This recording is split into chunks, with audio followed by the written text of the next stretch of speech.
យើងសរុបមកវិញយើងគួរតែគិតថាការបរាជ័យរបស់យើងចំណុចអវិជ្ជមាននៅក្នុងជីវិតរបស់យើងជាផ្នែកមួយដែលនាំយើងទៅកាន់ភាពជោគជ័យហើយមួយទៀតយើងគួរតែកាត់បន្ថយភាពអវិជ្ជមាននៅក្នុងជីវិតរបស់យើងចេញខ្លះឧទាហរណ៍ដូចទៅអង្គុយមើលរូបនៅក្នុង Facebook គេប្រហោះតែសេអសមកជីវិតខ្ញុំពិបាកខ្ញុំកើតមកអត់មានដូចគេខ្ញុំកើតមកអីណាអត់ស្អាតណានៃនិយាយមែនសូមមេត្តាកុំចូលទៅអាននៅរបស់ទាំងអស់ហ្នឹងកុំចូលទៅអាននៅអសរដែលមានន័យទាំងអស់ហ្នឹង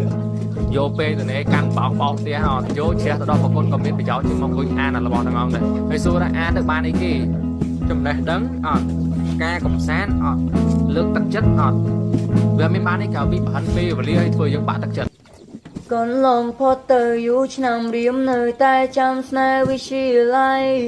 ចាំរនៅពីសន្យាដែលលន់ប្រាប់ថាមិនប្រាថ្នាអ្នកថ្មី